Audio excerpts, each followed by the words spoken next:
Във време на война всеки генерал получава шанс да увековечи името си. Това става единствено и само на бойното поле.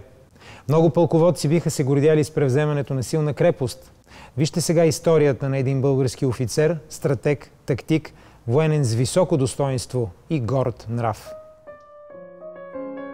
Роденият през далечната 1859 година бъдещ генерал от пехотата Стефан Тошев е активен участник във всички български войни след освобождението, включително и в Първата световна война, в която макар да е вече наблизо 60 години, извършва едни от най-големите си постижения като военен деец.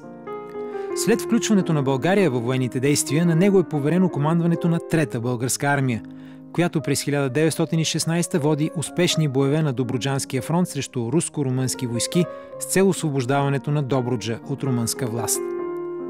В оперативен план армията е подчинена на групата съюзни армии, командвани от фелдмаршал Аугуст фон Макензен, с когото генералът често влиза в противоречия, отстоявайки българските интереси.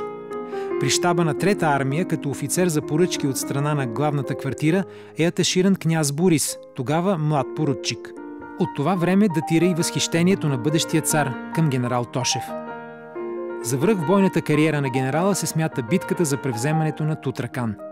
Тошев се отличава от другите военачалници с това, че наред с законите на стратегията, владее силата на словото, което изразява пламенно не само в речите си пред бойците, но дори и в заповедите, които издава.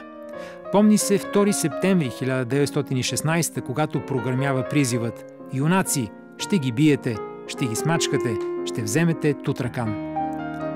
При подготовката за атаката на смятаната за непревземаема Тутраканска крепост, генерал Тошев влиза в остър конфликт с фелдмаршал фон Макензен, който има свой план.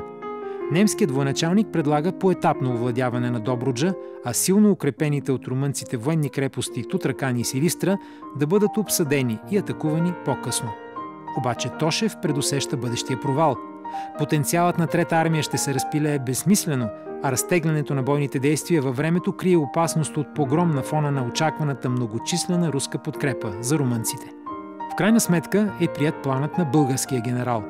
На 5 и 6 септември 1916 година, след устремната атака на Трета армия под командването на генерал Тошев, Тутраканската крепост е превзета, а бранещите я 40 000 румънски войници и 450 офицери са пленени. Един от най-големите подвизи на българската армия е факт.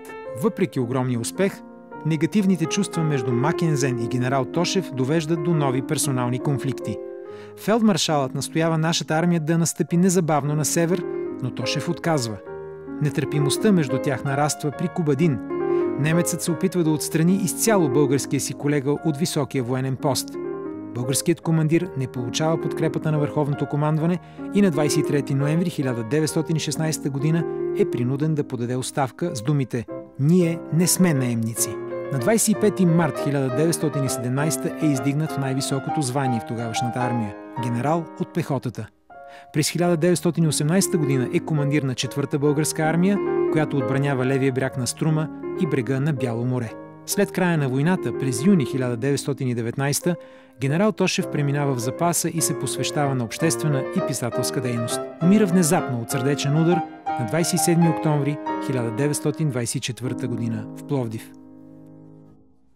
Спомнихме си за Стефан Тошев, генерал от пехотата, един от забравените герои на Първата световна война.